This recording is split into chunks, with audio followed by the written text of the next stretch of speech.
Okay, hello everyone.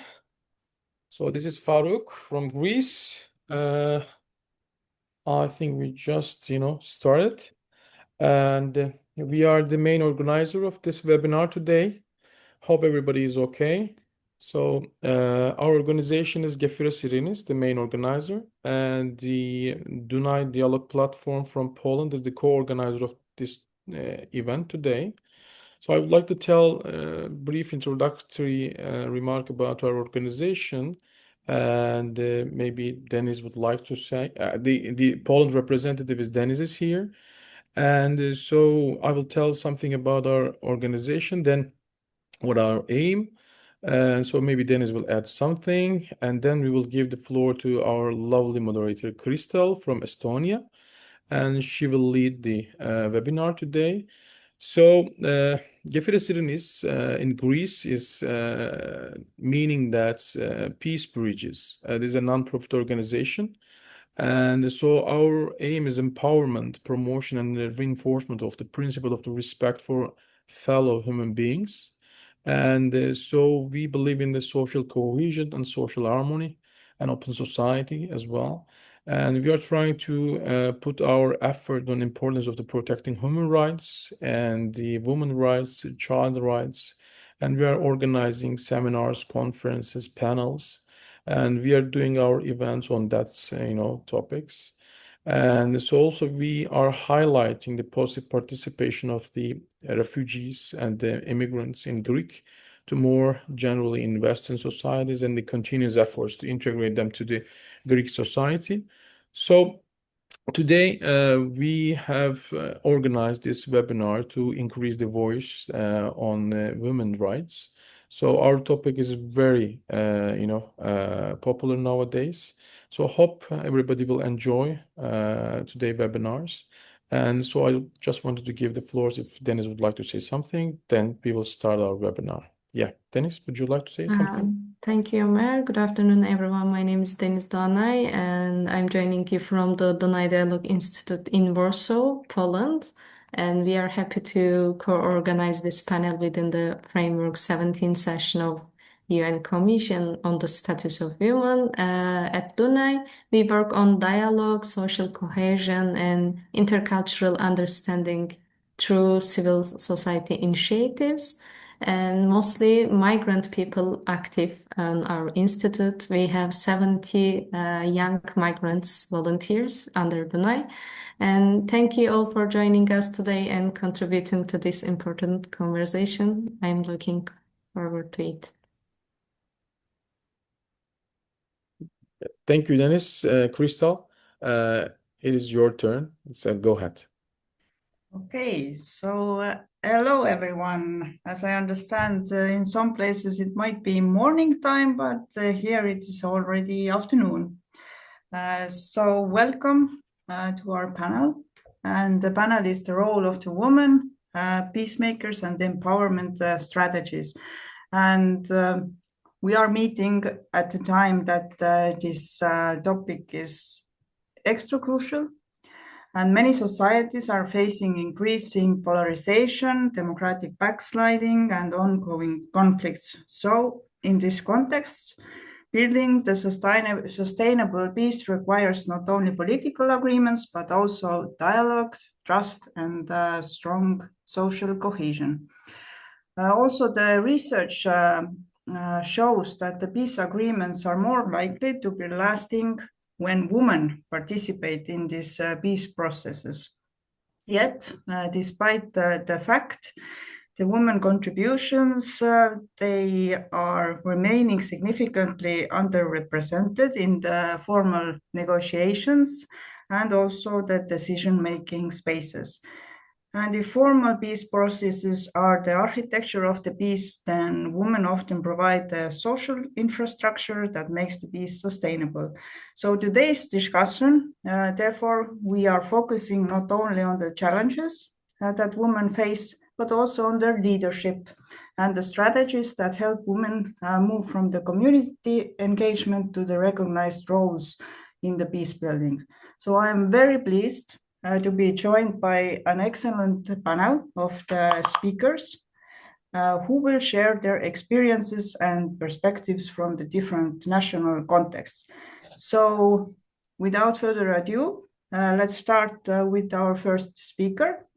And I'm proposing that our first speaker would be Persa Koumoutsi, who is a Greek writer, literary translator, and essayist whose work focuses on building bridges between languages and cultures. And through her writing and intercultural initiatives, she promotes dialogue, mutual understanding, and challenges cultural and religious prejudice. Her work has been recognized with several national and international awards. So please, Persa, I give you the floor. Thank you. First of all, I'm really honored to participate on a subject that, as you said, it's currently very crucial, and especially in an era, in a historical era that is full of conflicts, and to speak about women empowerment or women as peacemakers and peace agents is very important.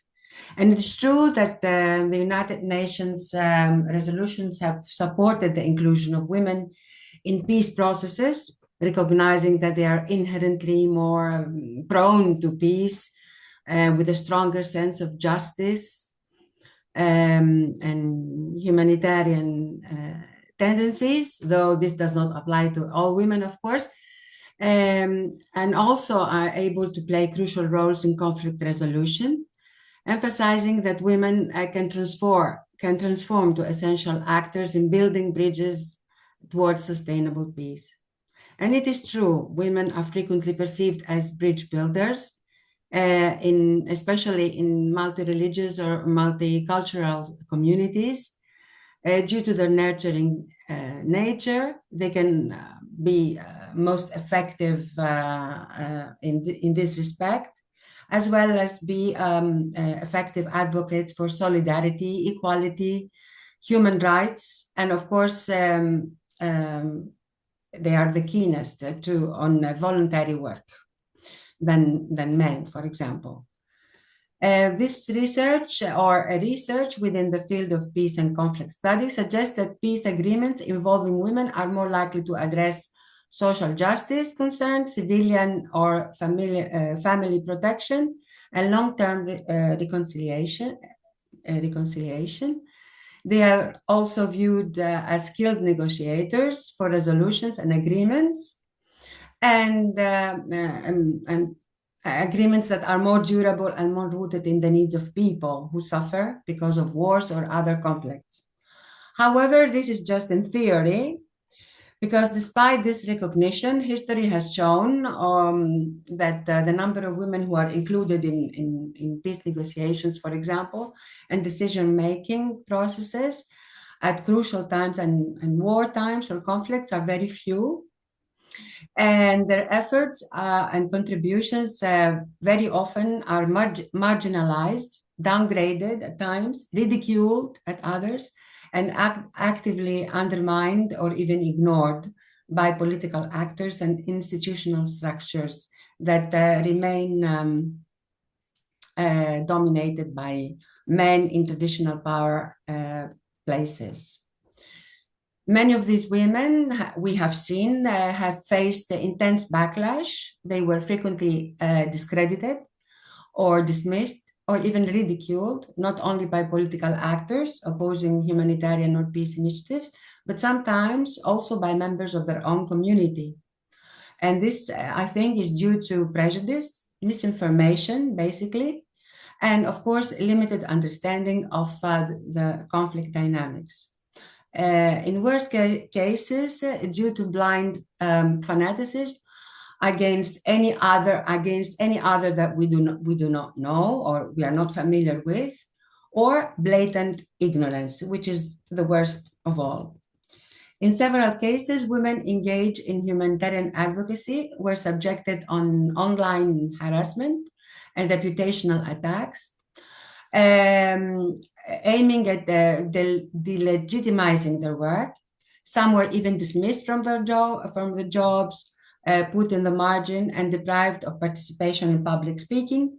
Few lost accesses to privileges, money, or their bank account, or even forbidden from traveling and hindered.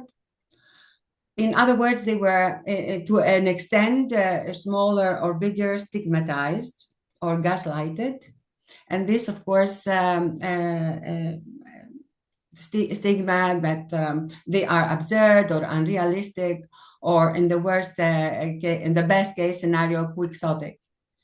So these are issues that we should address before suggesting ways for women to, or more strategies for these women to act on or with.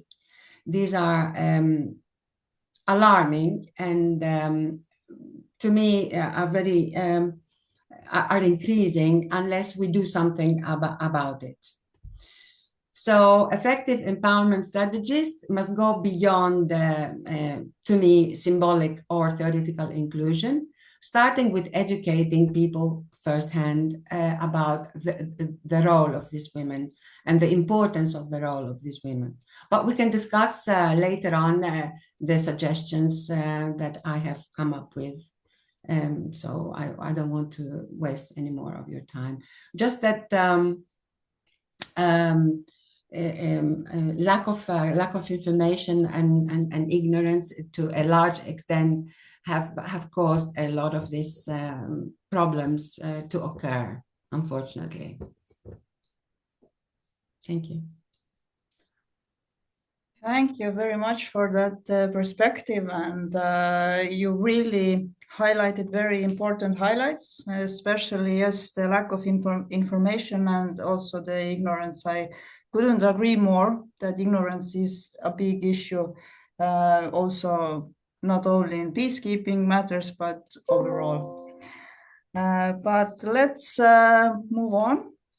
And now I would like to give the floor to Dimana Sotirova, who is a psychologist based in Budapest, Hungary, who works in the fields of mental health, creativity, and women's empowerment.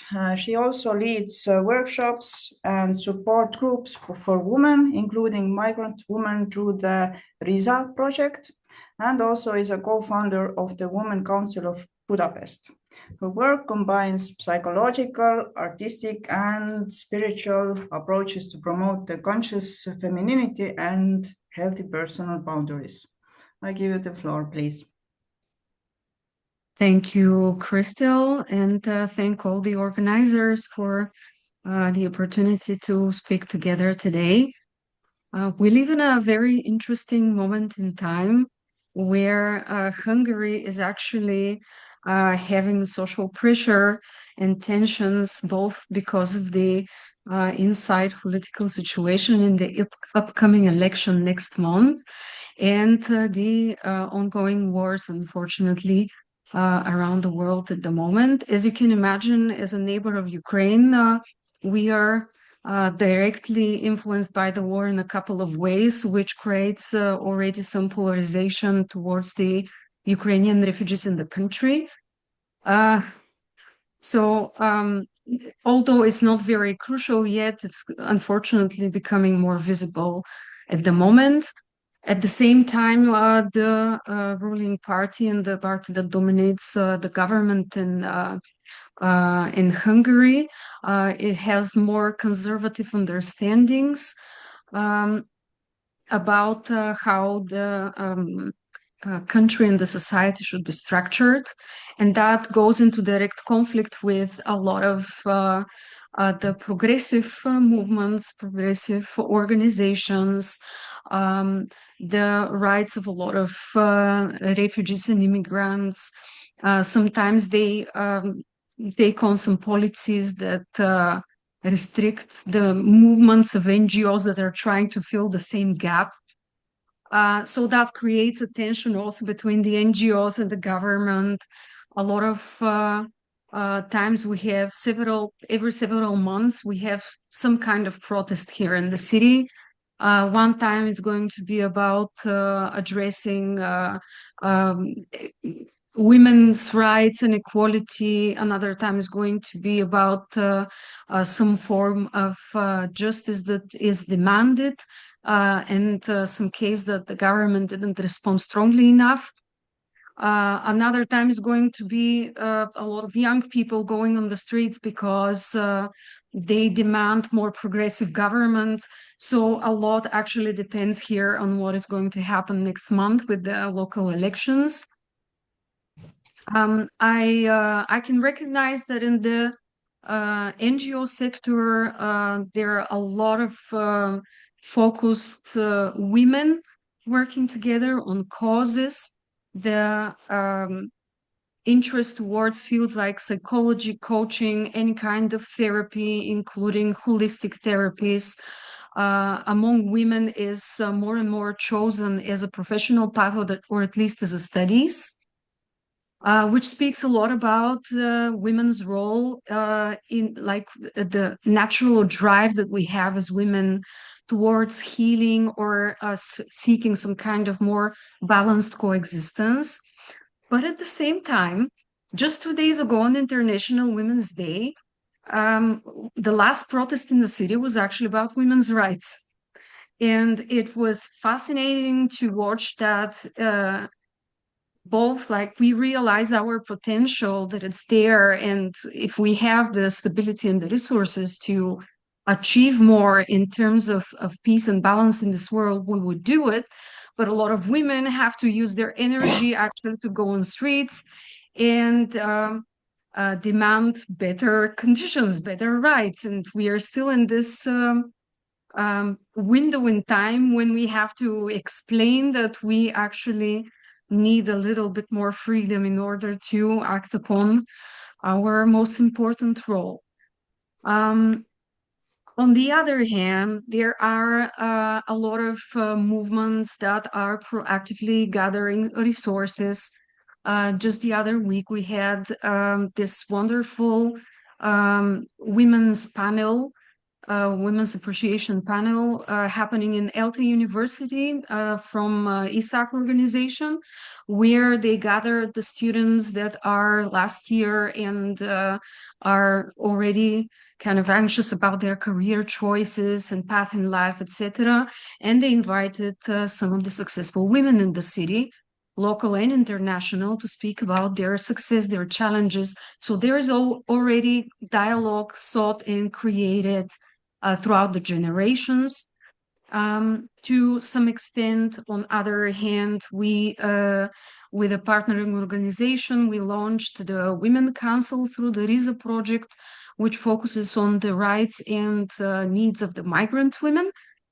And right now we are actively gathering information from all over the city, from every woman we can seek conversation with about what needs are going to be addressed, what are the current challenges. And through these programs, we are about to create a program throughout the calendar year to address those needs and make it a little bit more secure and balanced for women, so we can step one step above.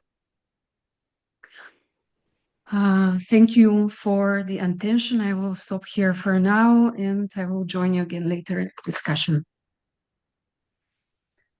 Thank you so much.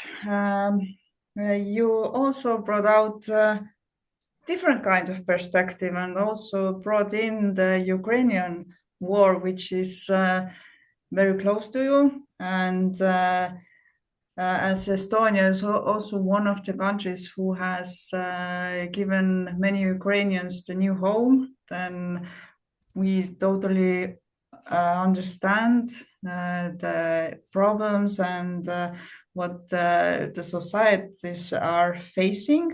And what I picked up from your speech was that dialogues are created throughout the generations. I think it's extra important, and this is something to focus on, and empowerment in that area is very important. But let's move on. And our next speaker is Marta Lempart, who is a Polish activist and civic leader known for mobilizing grassroots movements from women's rights, human rights, including also LGBT plus rights and democratic values. She is also one of the founders and leaders of the Polish Women's Strike, one of the largest women's rights movements in Poland, which has played a significant role in civic engagement and public debate since 2016. And originally, she is trained as a lawyer. She has extensive experience in advocacy, public policy, and building networks for civic participation. I give you the floor, please. Thank you. I get a little scared when I hear this bio sometimes. Hello, thank you for having me here. I think I will follow up on the last panelist, because Poland is a country where we're basically also at war with Russia. It's Russian war in Ukraine, and it has changed. Like, that's the first-hand experience in generations that we have now, and it's a clear example of the forces that decide basically what we think and how we perceive and how the decisions are being made. When the big war, when the escalation started in 2022, Polish Women's Strike, my organization, was an organization that started with abortion rights, reproductive rights, women's rights, then human rights in general, also refugees' rights, minorities' rights, and so on, so on. And we were already active fighting against the crimes that are being committed at our border with Belarus, because people trying to get to Poland from Belarus, through Belarus, are being basically hunted and mistreated and pushed back by the Polish border guards. And we were already protesting against that, like the Frontex type of thing of doing illegal things and pretending it's legal. But the big change of thinking and perception and attention came, of course, in 2022, in February, when Russia started a full-scale war against Ukraine that was supposed to last 3 days, and look how far they went. Like, I think like 7% of Ukrainian territory or something. So yeah, good for them. And there was this big social answer from people who wanted to help Ukrainian people fleeing the war in Ukraine and coming to Poland. And at some point, it was like 3 million people coming from Ukraine to Poland. We're 37 million people country, like this middle-sized country. And in the beginning, it was this huge enthusiasm and engagement and empowerment and all hands on deck thing. So all organizations, you can imagine all civic organizations that were not humanitarian organizations, were not refugee organizations, were doing totally different things. Most of them or all of them got engaged into helping Ukrainians fleeing the war. So we had this big system in Poland that was basically, of course, done by civic society, not the government. The government was just riding our tails. And that was this thing that we were very proud of, because we didn't have like the camps or, the detention places or whatever, massive stay places. People were in people's homes, in hotels, and in different places, just like regular guests. And then the things started to change. And we are a clear example how much at war we are today, because the propaganda, the Russian propaganda against Ukrainians, the Russian propaganda, the pro-Russian propaganda, gave horrible effects to people's perception in Poland. So there is no more treating Ukrainian refugees as guests. There's no more openness. There's hate and xenophobia and a whole block of disinformation in Poland that took over the whole sphere on social media. And this is the first part, that in Polish social media, the major emotion towards Ukrainians, towards Ukraine, is hate. And it's created by, all the troll farms and bots and so on, like a strategic operation by Russia. It just worked with people who were truly fond, of helping Ukraine, helping Ukrainians, people who are understanding that we're still alive, that because somebody died in Ukraine, because this is the situation of Poland, we don't have military that could protect us in any way. We're like Ukraine in 2014. So this is the situation of Poland. So Ukrainian army is actually the only army that we have to protect us. And everybody understood that at some point, and then it changed. And then the new government, I'm not even mentioning the old one, but the new so-called democratic government that came in 2023, also thanks to us, thanks to progressive movements and the issue of abortion, because we protested so much against the previous government that brought them down so low that they lost the elections. And this government decided that the disinformation in Poland about Ukrainians and this general, created emotion of hate is true, and started following that path, cutting help, cutting aid, being more or less anti-Ukrainian, distancing themselves. So we now have a situation when this kind of propaganda also changed the government's decisions. We just cut all aid, like the law is now in March being implemented that we basically cut all aid to Ukrainians coming to Poland. So that's what's left from this big, enthusiastic and thing that we were so proud of. And we see that because we were working, Polish Women's Strike had 52 help points, 8 points all over Poland. We were also sending things to Ukraine. We were sending whatever we could get. So we were this big hub also for getting help there.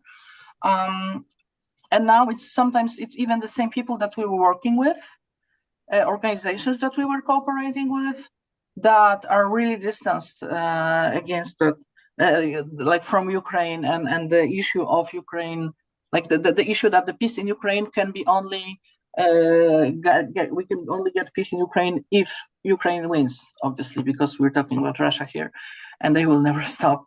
So yeah, that's the situation. So we have absolute, I wouldn't even say polarization. We have this kind of overtaking of the public space and a public discussion about the war and about the Russians' war against Ukraine. And there is no way, and I see that, to talk in this normal adult way about the peace processes, about what will happen after Ukraine, after the war. We also see that when there is discussion about Ukraine joining European Union, as there are now on the path, and Poland helping rebuild Ukraine, or just investing to rebuild Ukraine, it's of course the male table. So of all the things that could be done, the talk is just about business and about EU, Ukraine joining the EU, so the parts of the cake and the programs and so on, without any women being decisive on that. That this is obviously so because we just take about 20% of the work that needs to be done when Ukraine wins, and the 20% is just the male field as always, in spite of the fact that it was mostly women who were doing the whole humanitarian aid and all this kind of helping adaptation, legal support, and so on for Ukrainians coming to Poland. So I'm not expecting much to change, unfortunately, because civic organizations that have a voice on that are also kind of dismissed by the government and other institutions in sharing their thoughts. So, for example, one of the issues that we see that will happen is that there will be no justice for survivors of sexual war crimes. That it will be the package, as far as we can see the talks and opinions of Polish government, it will be just the war crimes package, without separate mechanisms to run sexual violence cases without any mechanism for survivors to come out, for survivors to get support. And of course, it also means that won't be any compensation for survivors of the sexual violence, because we also don't have mechanisms in Poland. And the thing that tells the most is that we of course, we have ban on abortion, and this ban on abortion has we have different kinds of clauses, and one of them is that abortion is legal when the pregnancy is a result of the crime, so rape or incest. But it doesn't work in Poland because it needs a persecutor's confirmation that there is a suspicion of the crime, and it's never given to people because there is no deadline. So when people started coming to Poland needing abortions after this experience of sexual war crimes, there was a bill in Polish parliament to force the Polish persecutors to do that confirmation of the person coming to them in 3 days. And it was dismissed by Polish parliament. So we don't even have, like, the Ukrainian embassy asked about abortion access. Will give abortion without borders number, the collective that provides abortions in Poland, or will tell people to go back to Ukraine to have an abortion. So this is the scope of that. So I'm sorry, I don't have like good news, but this is the thing that I think is the most important to focus on, because I see that happening. Like, I see that preparation for just doing war crimes, compensation, without building any mechanisms that will be available, accessible for the survivors of the sexual crimes. And this is the thing that we kind of, concentrate on, to at least try to voice out that. Yeah, thank you. Thank you very much. You really touched very serious issues, and what I picked up was additionally that there was big movements that are actually now opposite to developing, but more they are getting obstacles. And also what is extra important for me is the vulnerability of women. So in the sense of that, we need to be the peacekeepers, we need to be active on that side. We are also very vulnerable doing that in any situations. So yes, very, very, very important things that you brought out. But let's move to our last but not least speaker, Miroslava Bobakova, who is an anthropologist, educator, and philanthropist from Slovakia, and who has worked for over 15 years to advance the rights of women and girls by supporting feminist movements and women's organizations. So her work focuses on gender equality, social inclusion, and strengthening civil society through cross-sector collaboration and innovative approaches to social change. Please. Thank you. Thank you very much. Thank you very much, all. It was impressive to listen to all panelists, my colleagues. Thank you for the opportunity to explore the role of women as peacemakers. From the very beginning, I chose to focus on the ordinary lives of women, believing that principles and kind of universal design for peace is deeply inscribed in everyday practice. And what I see women, of course, also many men, act really often as peacemakers through the daily labor of solving problems, building communities, and listening to stories across diverse contexts. So rather than being focused on large structural levels of violence and conflicts, now I will be focusing much more on tiny micro practices. I used the information when thinking about this issue. I used the information from print and social media, work of women's rights organizations and groups and initiatives, and focusing on women from disadvantaged localities and with migrant and refugee contexts. And I'll also draw from my own fieldwork research. So yeah, you can slide. Yeah. So, so my resource and inspiration is from anthropology and process-oriented psychology, or as it's used to called process work. And peace is seen as a spatial and social practice rooted in activities of care.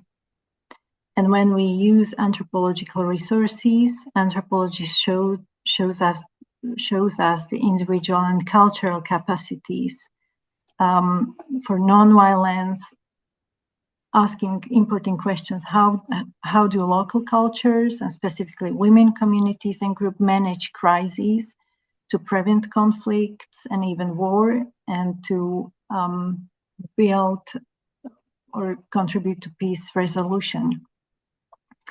So what is interesting in while using process work, it contributes to viewing conflict as an evolving process rather than a problem to be eliminated. It's based on concept of deep democracy, which is practice of almost radical listening to all voices, especially those that are marginalized, to uncover the deeply rooted or unconscious causes of conflict. So the point of process work is to bring awareness of the complex processes as we are part of, through understanding the roles we play in a given moment, even in a given moment of history. Then signals we communicate through our body, through our nonverbal communication, and both the individual and the collective or community dreaming.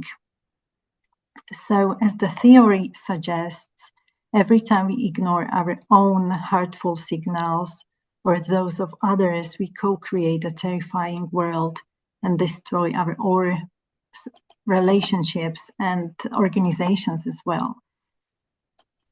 So we can go to images of everyday peace in our minds. As a cognitive anthropologist and teacher, I had wonderful opportunity to be with women of different backgrounds to describe peace through their senses and stories, of course. And I asked questions like, if peace had a scent, what would it smell like?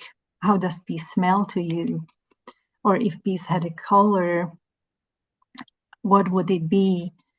If peace were a landscape or an activity, what would it be?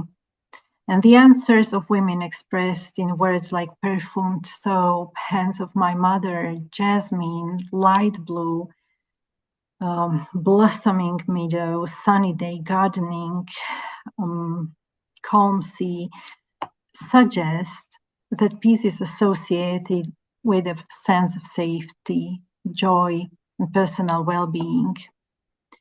In contrast, conflict is felt as fragmentation and disturbance, and it's very much present in their stories and in their imaginative descriptions. It's kind of reverse logic where unifying principles are inverted.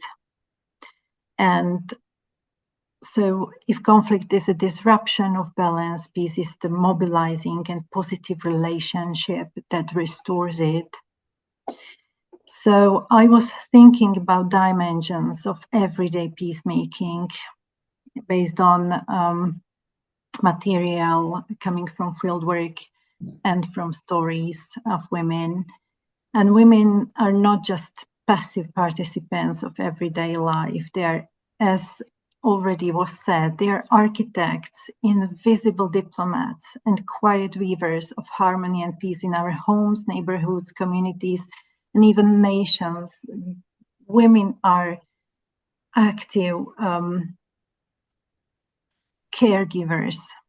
And this is not natural maternal instinct. It's because I would like to avoid any gender stereotypizing, but it's sophisticated political labor. So when we look at women as architects, we can go, we can think about women as architects and go to that slide just to be, maybe to see those pictorial hints. The structure and patterns of everyday activities women model, shape, co-create, leads us to this idea to see women as architects of peace. The architecture of peace is a spatial justice.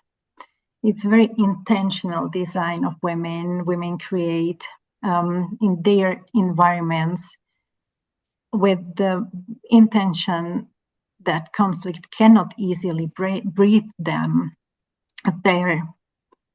So, for example, in refugee context, even in our times, women often design pop-up kitchens or communal dining areas, community gardens. And this is very architectural because it dictates the flow of movement, forcing people from opposing backgrounds to cross paths, share tools, negotiate physical space in a non-threatening way. And this is really a miracle women do in everyday life. When we look at women as weavers, and when we see and we think about relationship between domestic and public and the texture of peace, I've got there, maybe I would like to show you a slide with women as weaving and doing tapestry. And it's much more about, and I was thinking about so-called narrative diplomacy. Because if the architect builds the house, the weaver creates the warmth and connection within it. And when we look at women with refugee migrant context from disadvantaged localities, they've got the unique knowledge of individual, family and collective histories. And as a quiet weavers, they gather fragmented stories into really, really colorful and vivid tapestry. And also we can say it as a cultural heritage every woman holds in her vivid memory. And this is something what meant relationships through this everyday labor of care, cooking, listening, distributing resources in really, really harsh times, even mediating sibling or neighborhoods disputes. And when I mentioned process work, from the process work perspective, every stitch of connection at the local level strengthens the global fabric and contributes to deep democracy experience. So it's like pars pro toto principle. So there are millions, very tiny, very soft domestic intersections that stick together and need to be stick together. So we also can see women as radicals, and this is really important for all of us. When we think of women as radicals, we think of care, of their care and the energy of peace they bring with them. And this is the most subversive dimension, because it's a refusal to hate when the world demands it. So it's women's capability to defy conflict builds on the radical choice to care for a foreigner, for a stranger, and even an enemy. And in our polarized neighborhoods, world even, but what we see, community through the simple act of welcoming everyone as a guest at the table is a radical act of rebellion, especially in the world that calls for division. So it's radical care that looks like inviting the other migrant, political opponent, the stranger to a holiday meal, and women are capable of doing it. and this breaks the logic of the enemy. So what women indicate and suggest in their stories, in their sharing, in their dreaming of the world, they suggest and they offer all of us that we all can be architects, weavers, and radicals of everyday peace. Women as architects, weavers, radicals do more than just survive. They often repair fractured and fragmented world. And this is kind of it's evidence of their sophisticated diplomacy. And when we shift our understanding of security from the top down to bottom up, to the ground up, and women, I had talked to believe that we are all capable of entering this space. And it's like kintsugi. It's a kind of kintsugi that is brought into a community, because when a community is broken by a crime or a riot or even war, radical women don't just want to fix it how it was. They use this gold of awareness, new workshops, dialogues, youth programs, women's organizing activities, building communities,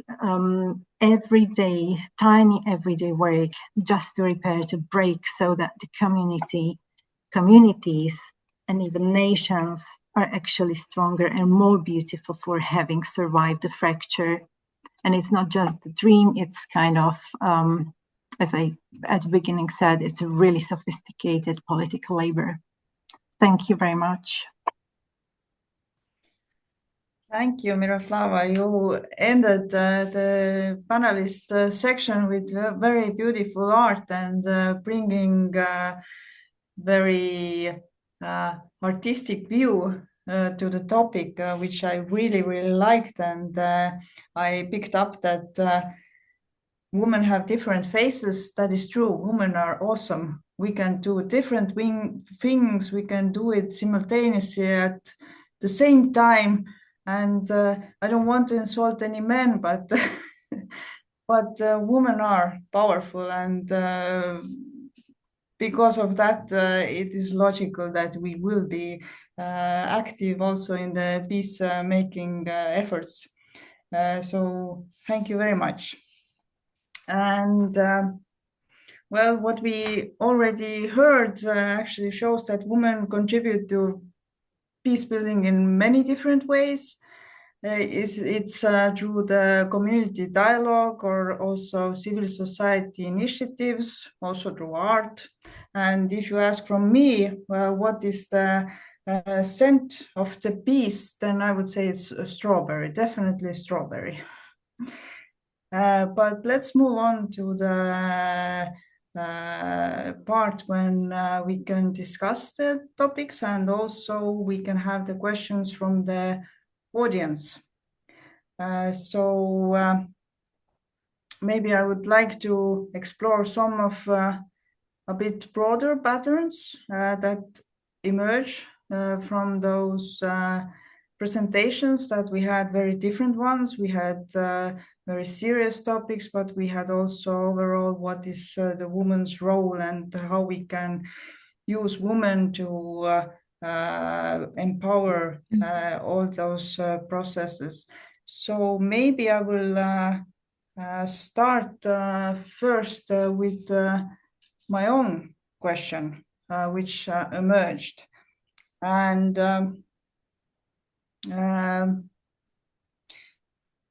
so my question is to all the panelists, what is the way how we can move from this symbolic participation to real influence? Because you had experiences where there was this influence, but also the experiences where women are very held back and this going backwards to the development. So please give me your views on this participation and influence on that. So maybe I see Miroslava, maybe you can take the floor first. Yeah, but thank you for this question, Kristel. Thank you, beautiful question. How we can move from the symbolic participation to real influence.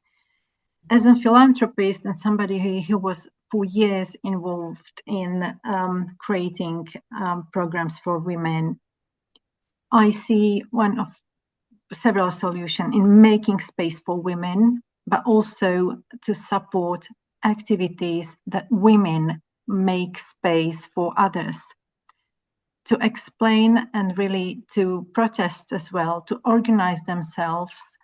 And since, you know, human history is based on community and care, that's our evolutionary advantage. And I see that this is something, this is really, it's not strategy, it's a evolutionary proven tool that to build community, and through community to provide explanation what's going on, because women have insights, they've got wisdom, they've got knowledge, they are competent. This is not something what we can, you know, what is needed to be discussed.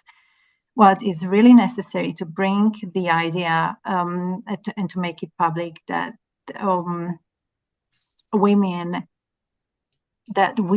support diversity of viewpoints, diversity of perspective is what the world needs.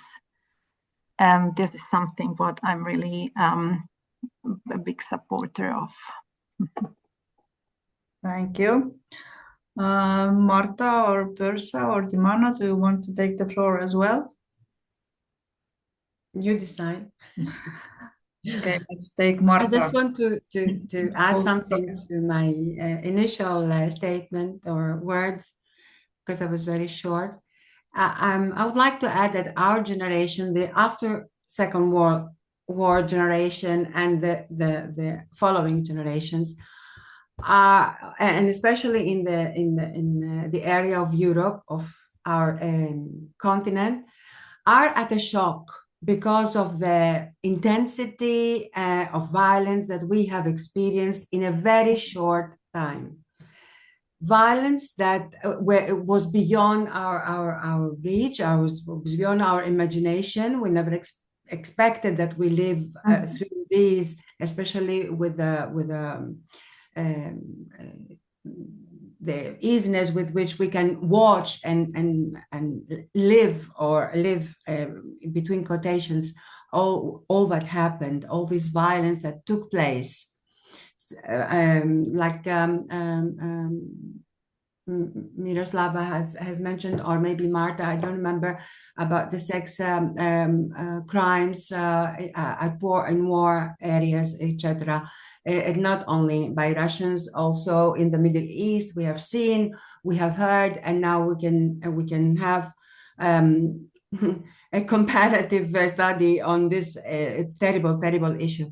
But what I mean is that people need time to process all these terrible things that happen all of a sudden and into such a short time before we contrive or we think of strategies to face all these changes. And I also strongly believe that a woman, because of her nature to adapt and to have a lot of roles, she can be the first to process all this. The problem is that they have to let her do the work, because we have done, and many women have come up with ideas, but we've been faced with a lot of obstacles by men in power. So this is one thing. And it's not only on international level. We have seen a lot of violence occurring in our places also, in the places we live, that had not been seen before so intensely. The refugee problem that we have experienced in Greece in the last 20 years. Greece was a homogeneous country. We never knew about other people's religions and mentalities. This also was something new that we had to process. So I think Europeans had to process a lot of changes.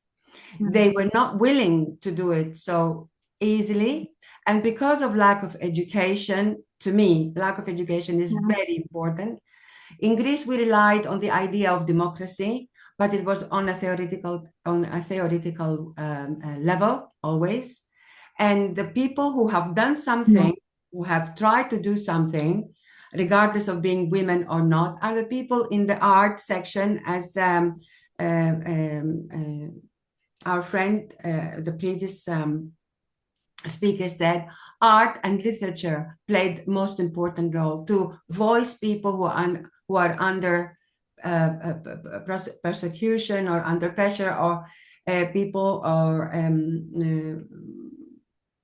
who could not otherwise be heard. So art is very important in processing all this or facing this, but it's not enough, of course. We need a lot of education, and this should be starting at school levels at a very early age to educate people, not only on these matters per se, but on matters that have to do with respecting the other, respecting the people or groups of people that we are not really aware of, and a series of other educational programs that might help in facing all these issues.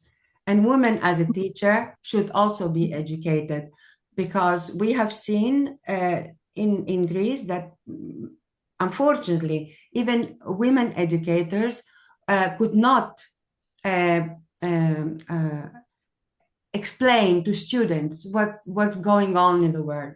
They explain it from the perspective of what they knew, regardless of the reality.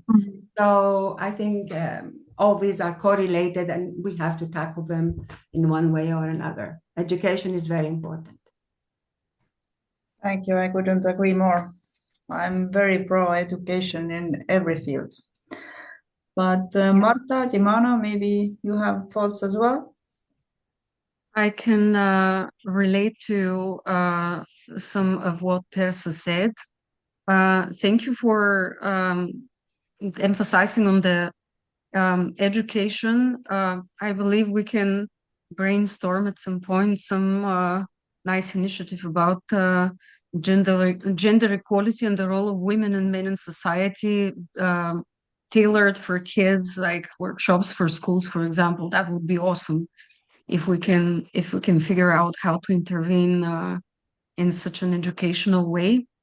But I also reflected on some of the other things that you said, and from my perspective and from the perspective of my field, I can say that in the long-term process of establishing a healthy role of women in the society, we are in phase 2 at the moment, still out of 3.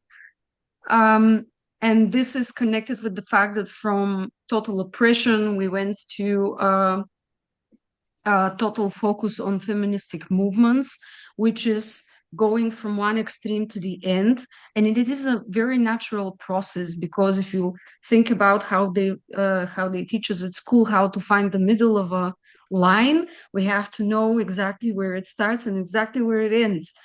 And usually this is also the natural drive of any human being to go, if it inhabited one extreme for a long time, it naturally goes after that in the other, until it slowly swings like a pendulum back to the middle to find the middle, because before that it doesn't know the middle. So I kind of see the global dynamics right now, and I can tell that we are still in the second extreme, and we are slowly going slightly to the middle.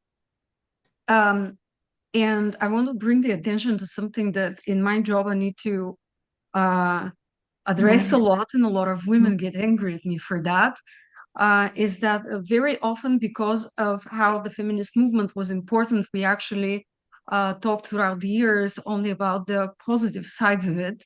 and we kind of forgot to address some of the downsides that it had as it happened, the way it happened. And one of the consequences is actually creating this global pandemic of Peter Pan guys and men who have very avoidant reactions towards connection, towards responsibility, a lot of immature behaviors. And I have a lot of bitter clients that talk about how men are the same and men this, men that. And it's like, it's a little bit more complicated than that. So the role of dialogue and communication in this specific matter is extremely important. And why I say that? Because in order for us to move to a leadership role for real, we need to be aware that this is happening, and how are we going to act upon it. One of the blind spots that a lot of us have, not only as women, but as human beings as well, is that in a lot of ways, we are not aware how to beat the power play. And because the blind spot is in the fact that the power play is won only if you don't participate in it. And that doesn't mean that the action is not required, that we have to give up. It's very different. Like there is a difference between giving up and accepting, between abandoning and leaving the power play. And this is a very difficult concept to grasp.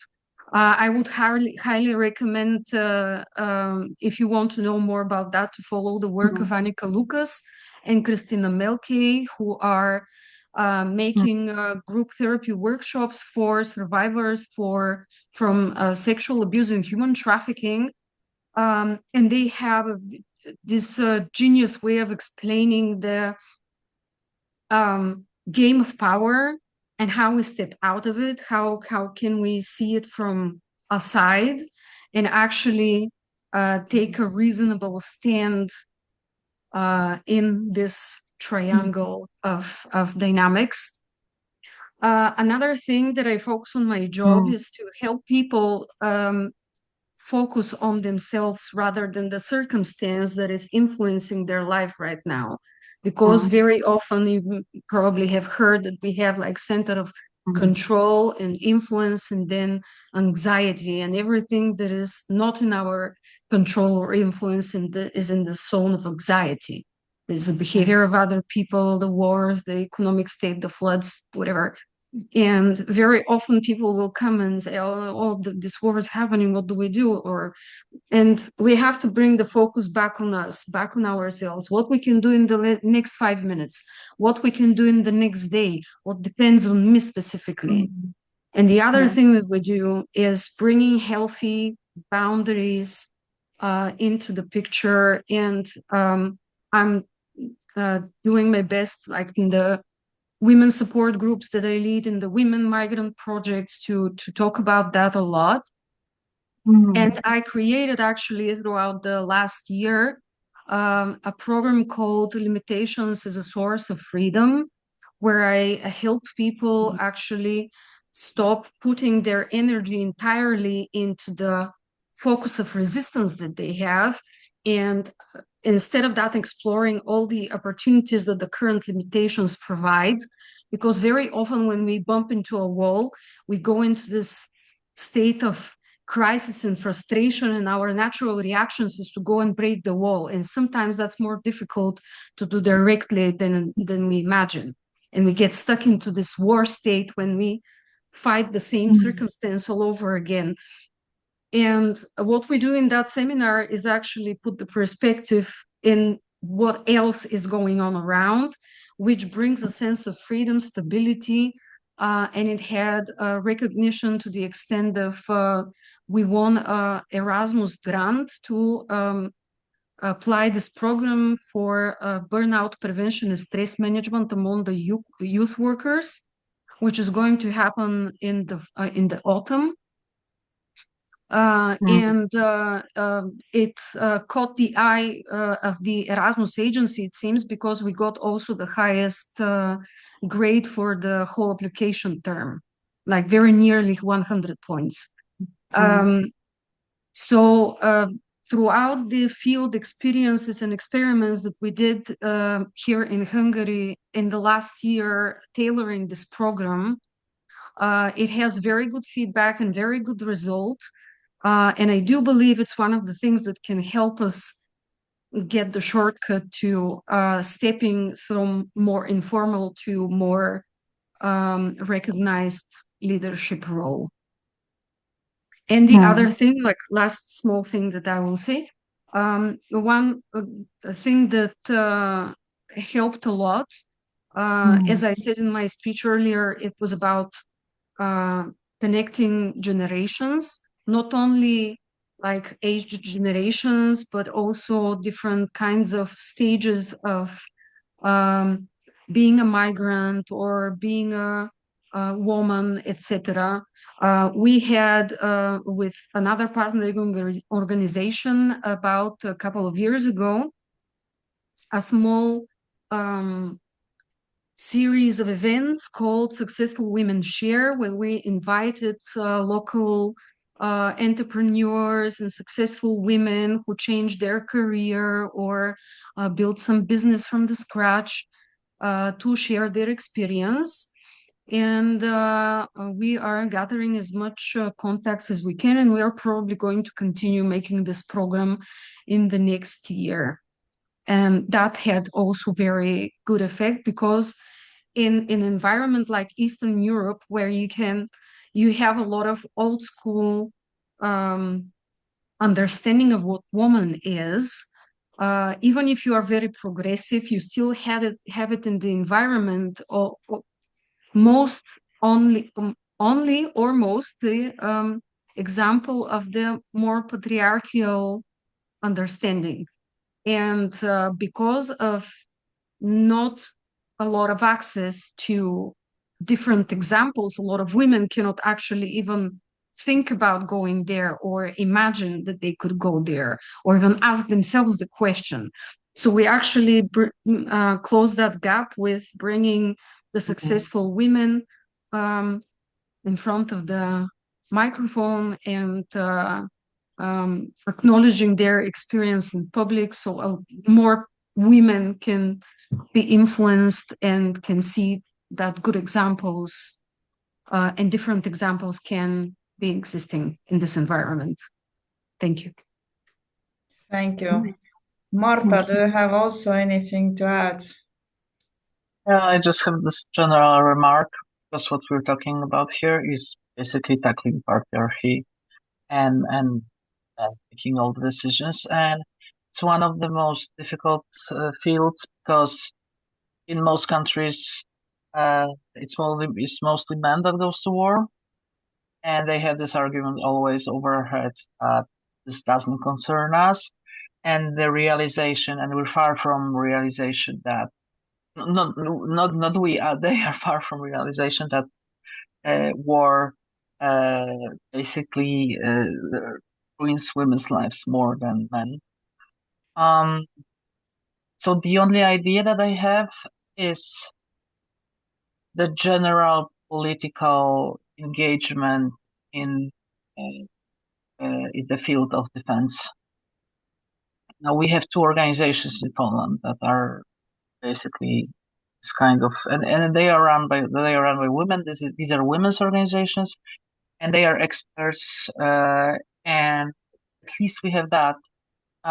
So they are kind of legitimate in talking to the government, and yeah, that's ungrateful work. I can assure you, and I believe, but they are still doing that, trying to be as experts, trying to be in the processes, trying to influence the narrative. So yeah, that's a start. That is, at least that's what we have happening in Poland, and yeah, that's basically that. Thank you. I don't see that the audience would have any questions so far, only praises that how we are giving powerful insights and good presentations. Let me see what is the last comment here. So I will perhaps read the last comment that just came in. Thank you for the incredible pendulum analogy. It really brings to the table both sides of the coin. I've been reflecting on the challenge facing young men today alongside the pressures of young women. Sometimes as one person, I feel too small to impact such big societal trends. How can I, as a young woman, step into the role of a peacemaker? I want to know how to advocate for the development of my fellow human beings without losing my own voice in this process. So I give you the floor to give insights on these very interesting questions.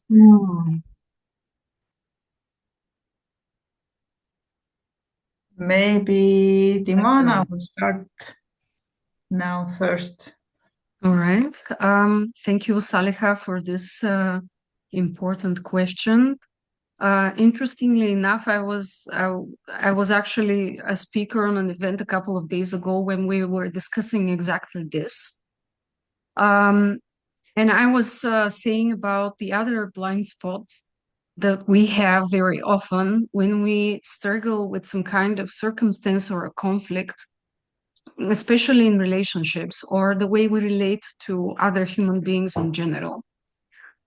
We often forget to pay attention whether or not the actions and words are aligned, and that makes us forget that we can leave when things are not aligned.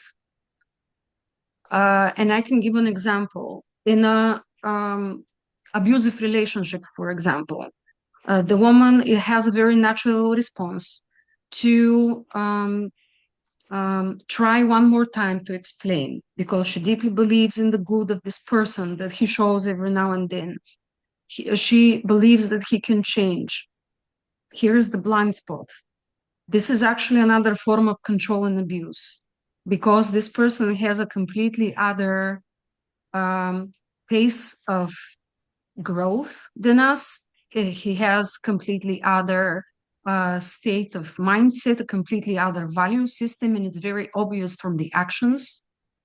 And here we are standing there, imagining that we are the one, the teacher, the growth bringer very often, and we go into this martyr state in which we, as if we praise the suffering in an abusive relationships, because imagining on the other side there's going to be peace in the end. The peace doesn't happen like that. Peace happens when we learn that when actions and words are not aligned, we focus on what's going on and not what they promise. And if they don't live up to their promises, we step away and we leave them alone. The other side of it, the Peter Pan complex, same story. You have somebody and you're like, I'm unhappy and but he loves me so much. I am so unhappy. I am so frustrated, but he tries so hard. Has to turn into, I am unhappy here, period. And we need to step away, because we are not the savior, we are not the teacher, we are not this higher being that has to teach the other person about their sense of growth. We are there to be centered on ourselves. And these relationships very often come into our lives to remind us of that. And this is also something that women are very angry about, very resistant when I mention it, because it's a kind of a blind spot for us. The third aspect of that is the next step. After learning how to leave disappointing partnerships, the next step of empowerment, of self-empowerment, is self-sufficiency and trust in the self, is to learn how to leave the environments that nourishes this kind of people. Because, for example, I've been in environments in the past when they were tolerating drunk drivers, abusers, people who throw trash on the street, etc., etc. That is not aligned with my value system, and I was not okay with that. The social circle was. What do I do in this case? I communicate once, twice, I see they're not ready for the message, then it's time to leave. This social environment is not aligned with my value system. This is what I should pay attention to. And it gives you a completely different set of power tools to know in practice that you can like leave this behind. And only when we learn how to leave the situations that are not aligned, then we can actually see all the good men around, all the stable and grown-up men around, all the good social circles in which we can strive on, all the good workplaces, by learning how to leave what we are not aligned with. Thank you. Anyone else have good thoughts on the question? The question has disappeared, I think. But I think if I may answer, I may say something, I may comment on her query. Just by stating it, she has already stepped into the other side, into the side of people who are willing to do something. Just by willing to do so, she has already there.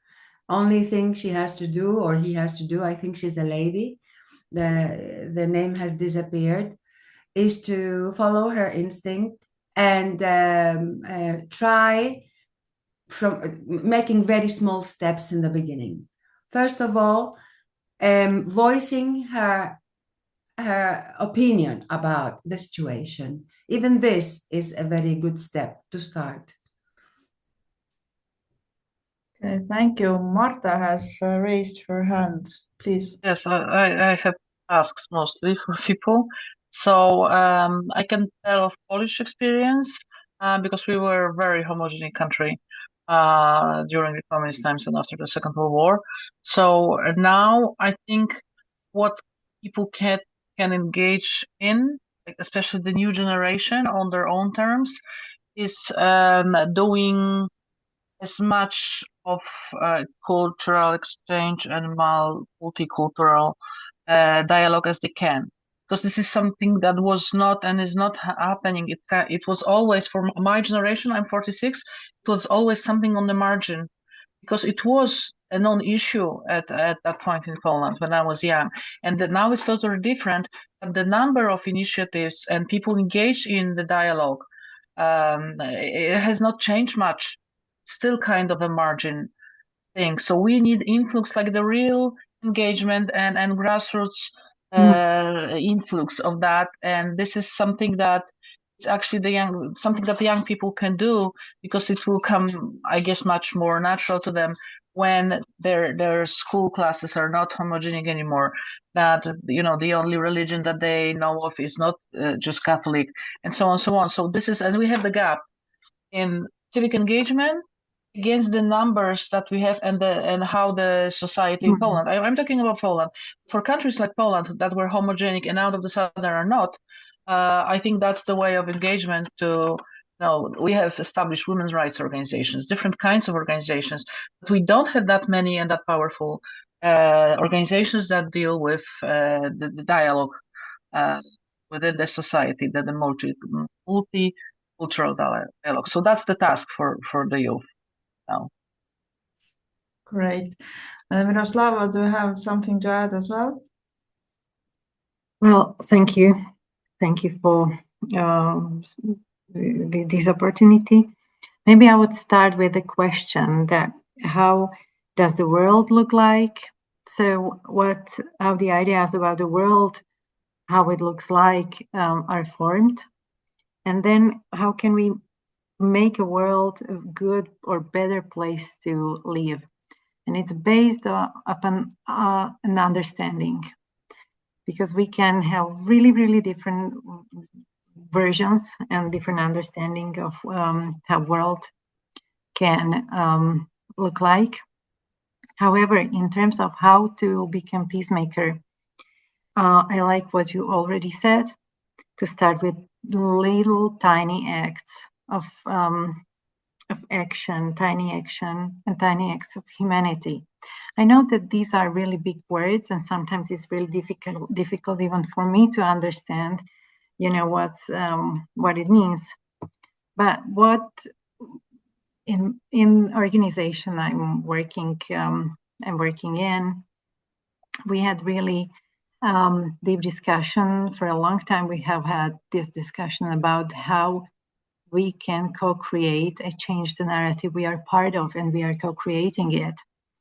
We are co-responsible for the world. However, what is our intention, and this is something what I feel as an anthropologist, as a teacher, is really important, that it's our shared responsibility for the world we live in. For them, it's our both men and women and across generations, that what we need is to cultivate shared ownership of human values and to look at through our educational system, but maybe better than educational systems, through our learning through mistakes, through failures, through limitations, as Dimana said. And this is something what as an anthropologist I believe is really important, to cultivate, to nurture cooperation and trust. And then without knowing each other, without understanding that what's the nature of our living in this world, we do not have so much possibilities to cultivate cooperation and trust. And to reverse the basic, maybe I can say this capitalist and neoliberal logic, where in which the dominant values are different to those we want to live. So let's start maybe very consciously. It's really difficult to be conscious of, with really like enhanced awareness of what our lives look like, what the world look like, and what are our capacities to change it.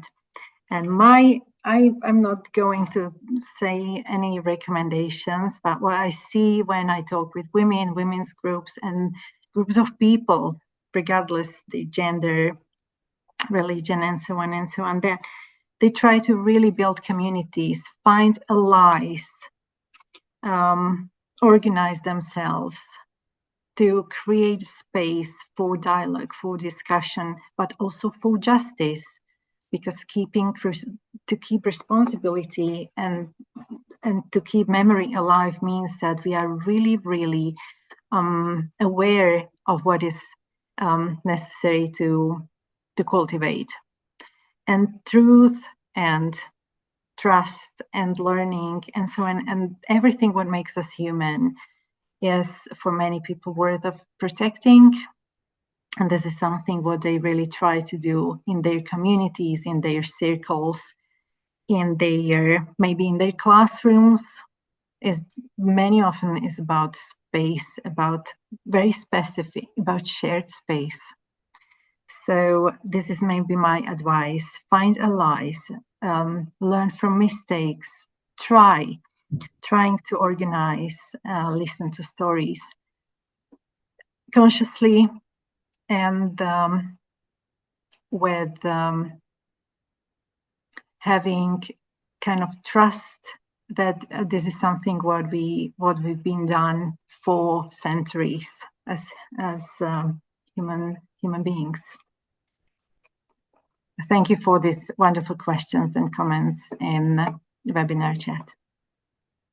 Yes, and thank you for your comments. We have also Alice who has commented and also asked some questions. So I will read the comment. I am a fencing coach. I face a lot of misogyny in my sport. I have to fight this while creating a peaceful environment for my athletes of all ages and genders to develop in our sport. I find it hard to find this balance when to fight, take a stand, hold the line, and to create a calm fencing home that is safe for everyone. Active protection, I can't think of a better word, balanced with caregiving and love that is part of sports coaching, nurturing and nourishing my fencers. How to be both, and when to be one or both of those things is the questions. So anyone who wants to start first, I will give the floor. Okay, so I have a radical question, a radical answer, and radical meaning willing to sacrifice, not extremist. Please remember, let's all remember that. Safety first. That's the answer. It's not like you can have less safety because of the care. Safety first. We live in a world that is terrifying and is, it's unsafe and it's uncomfortable and it's often humiliating and intimidating. So I don't see the choice there because safety is the first thing always and should be. It shouldn't be minimalized and it shouldn't be kind of, played with. Okay, we can have less safety because we have also other priorities. Safety is the first thing for people to grow up and for women and children and non-heterosexual people and people of color to be to feel confident in our lives. So I don't see the question here. I'm sorry. No. Okay, thank you. Persa, Dimana, Miroslava, any thoughts? The fear is to combine, because I cannot see the question, is to combine. This is what you said, she's saying. Yes, how to be both and how to be one or both of those things. Of being an independent and strong woman, and at the same time abide by what? By yes, to fight, take a stand, but also hold the line and create a calm fencing home, as Alice wrote very nicely. Yeah. Yes, it's a very beautiful question. I think a balance is always the middle way is always the safest way, and I think women have proven that they can do both. Of course, having in mind, as our colleague mentioned, our safety and our mental health first, our mental safety first, and of course ourselves be protected by all means. But I think that women have the ability to do a lot of things. They are diverse. They can combine between duty and challenges, between tradition and modernity, or new challenges, new things. And if you have a good common sense and a good upbringing, and with strong principles, I think she will find a way to balance those things. Of course, we cannot exhaust ourselves. We can do as much as we can at first, and with the time we can test our strengths and we can test our abilities and do by them. Thank you. Okay, Miroslava, please. Yeah. So fencing, in my imagination, this is such an elegant and noble sport. So first, I would like to appreciate really and admire everybody who has to fight while creating a peaceful environment. This is such a courageous action. This is such a courageous behavior, to fight and also to create space for others. Such a hero and heroine everybody is who does it. So from my experiences and working a lot with women to bring their experiences and their mosaic of experiences to the table is really important, and I would recommend you to do the same. Bring the mosaic of your experiences, of your paradoxes, of your courage, of your encouraging action and efforts to your athletes of all ages to the table. share this story, how difficult it is to be a coach who has to fight for others and for himself or herself.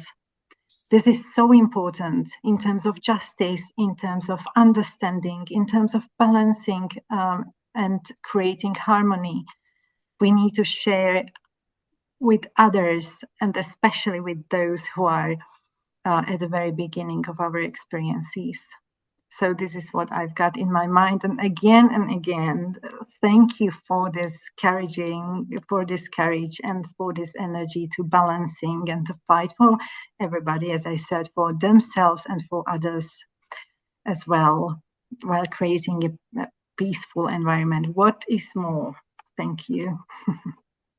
Thank you, Dimana. If you have any final thoughts on this one, then we will start to wrap up, because I have one question that I want to ask myself to challenge the panel for the final question. Thank you. Yeah, thank you. Thank you, Alice, for this wonderful opportunity to comment on that. It's truly it sounds like a rock star to me. We had this in one of our women's circles we lead here in the city. There was this Iranian lady that just took a driver's license for a forklift, and she was like the rock star of the team. And it's so interesting how when we see a woman doing something so somehow embodied in masculinity, and we are like, oh wow, this is so like, and it would be so awesome if one day we stop getting surprised if this can be normalized somehow and it can be okay. What I was thinking is that if I were you, Alice, I would first of all assess my value system, like what is my concept of femininity, what is my concept of who I want to be, what is the concept of what my profession is envisioning, and see how these things align, where are the conflicts, usually taking it to a piece of paper and comparing makes a lot of difference. But even just contemplating on that can be very useful. And then what I would do next is to check what my resources are, because sometimes it takes its toll on us to have such a demanding profession, and then we don't have enough time to rest in the evening, and the work week turns into a cycle of anxiety because we are underslept, overworked, sometimes underpaid, etc. So check the value system and your concepts, and check your resources and see where it needs more balance. I had a colleague of mine who was like, not a colleague of mine, a client who was a teacher, and he was like, you can imagine, teacher in middle school can be very, very challenging and draining sometimes. And when we worked on him getting a lot more time to rest than he was used to, like less time for household work, for example, some help here and there so he can step away, do more walks, etc. Little by little, in the course of a year, he actually started adopting this, and now he has the habit of assessing himself naturally, without going into this panic that the work is over stimulating me or draining me. In the end, it's good to keep in mind what is the long-term effect on applying this profession on the self, because sometimes we are compatible with such professions not for a lifelong while, but for a bunch of years or for a decade or two, and after that our personality shifts in time, changes, we have different needs in time, different roles. Keep in mind that sometimes in the challenging professions it's good to have an idea of that career change is possible in time. Not that it's necessary in your case, but it's something that we need to bring more awareness about, I believe, because sometimes we take into consideration how much we invest in ourselves in certain profession. And when it's time to leave and the body itself shows it and the personality shows it, the levels of anxiety and stress shows it. And we are just getting into this denial state of I invested so much that it will make no sense to leave now. And it's not necessarily the end of everything. It's not necessarily going to make it meaningless.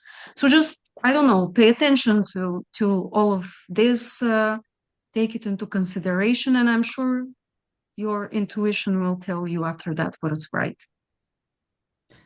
May I add something very, very short? And Yes. I think that all fields, all jobs have huge challenges of this kind. And it is really a question that I'm sure has bothered us in one way or another at certain points of our lives, which is really something that may mess with our mind, with our peacefulness. I have found that the best way to deal with this kind of people or this kind of challenges, or people that always like to challenge you because of their own reasons, is just to step away from them. Don't get involved. Don't get it personal, and bear in mind that it is them. It has to do with their own mentality, with their own thing. This is maybe would help a little. Thank you. So let's move to the closing part of our discussion, since actually we started a bit earlier and now we have took a bit more time than 1.5 hours that was originally planned for us. So I will conclude our discussion with a bit of challenging statement, if I may say so. And my statement is that I think that increasing women's participation in peace processes is often framed as a question of inclusion. So in my view, I see that it's also ultimately a question of power, and the question is who is willing to share it. So if each of the panelists can say 2, maximum 3 sentences to reflect that idea, and then we will conclude our discussion with that. Who wants to be first? If you can rephrase your question, please. Rephrase the inclusion and peacemaking, the role of the woman is ultimately also the question of the power. And the question is, are the men precisely willing to give up this power? Good question.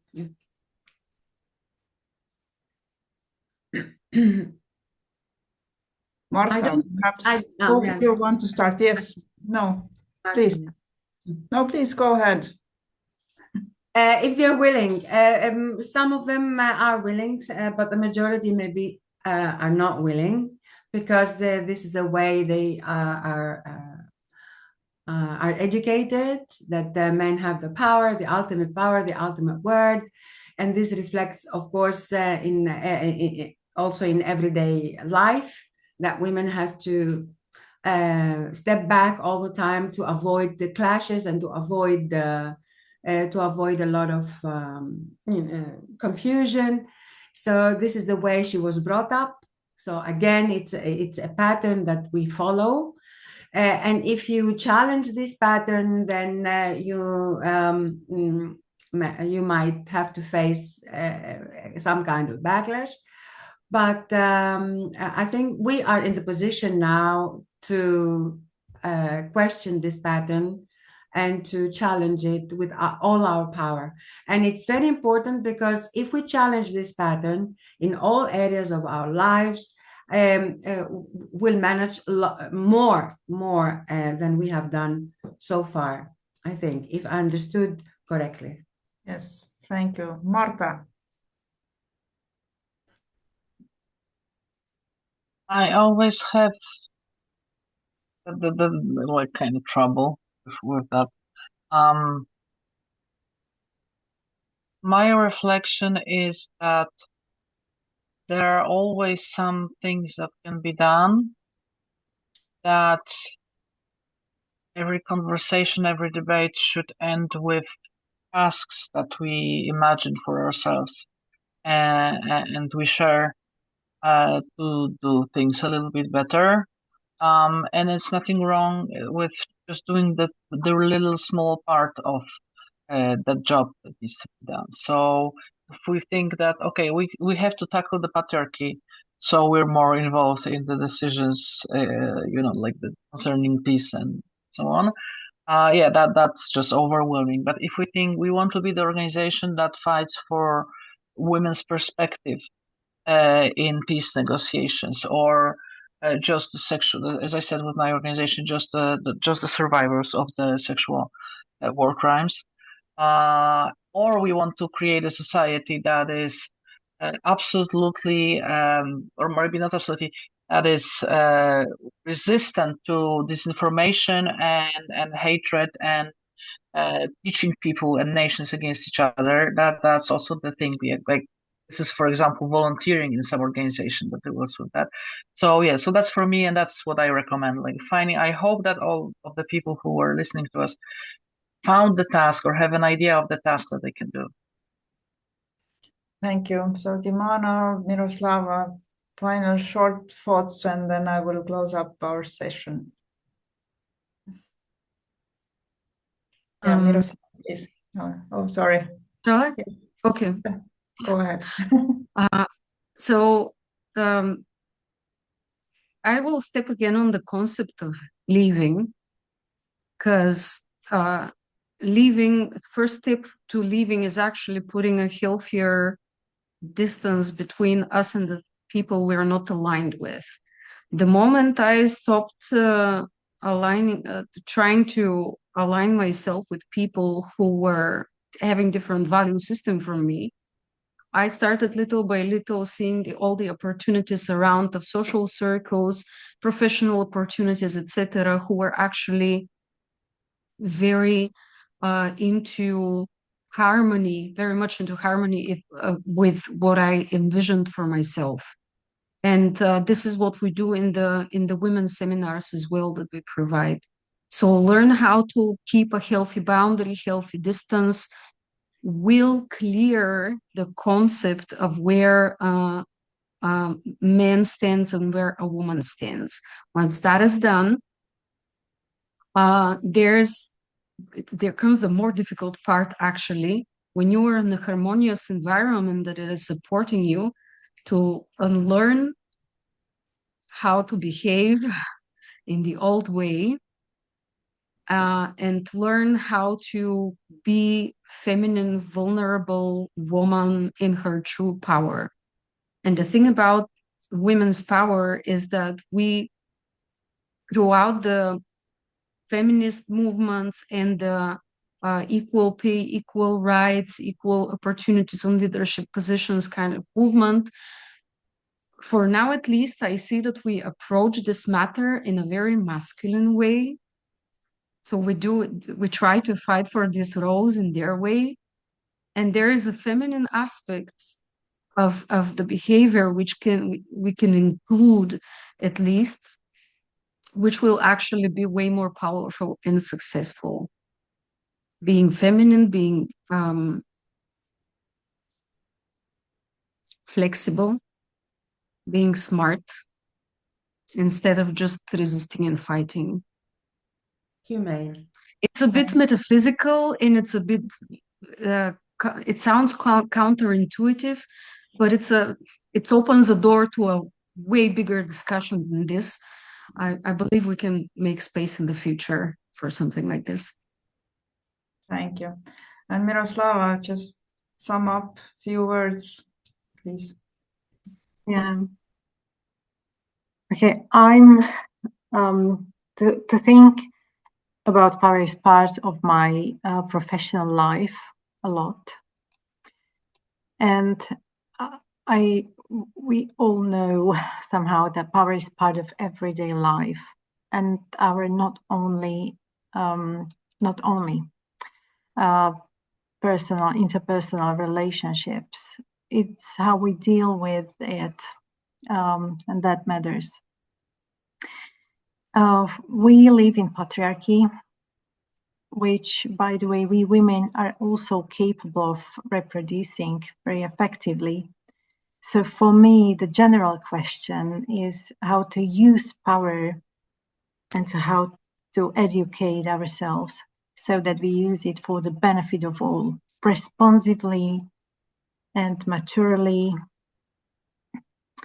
So in terms of power, it's kind of my dream, my personal dream, is the fair distribution of resources, support of those who are disadvantaged, and generally support for coexistence of men and women, but also different groups, nations, and even species, and to because we see that planetary health is also an issue in general, and how to build our relationships on mutual respect and learning from one another, and how to use power as a source.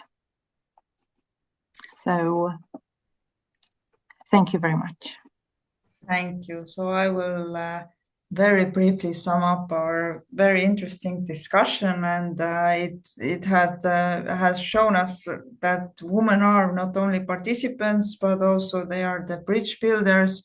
And main key points that I took from this discussion was that education is important, making space, addressing negative sides also, not only the good sides. The dialogue is very important, healthy boundaries. We need to learn how to tackle the blind spots, and we need to voice our opinions. So thank you very much for your active participation and your very valuable thoughts. We thank you. And the organizers, of course, for this wonderful opportunity. And maybe we can work on that later on, or develop new ideas later on, since we have met now and got to know each other. Thank you all on my behalf. Thank you. So see you in other venues. Hopefully.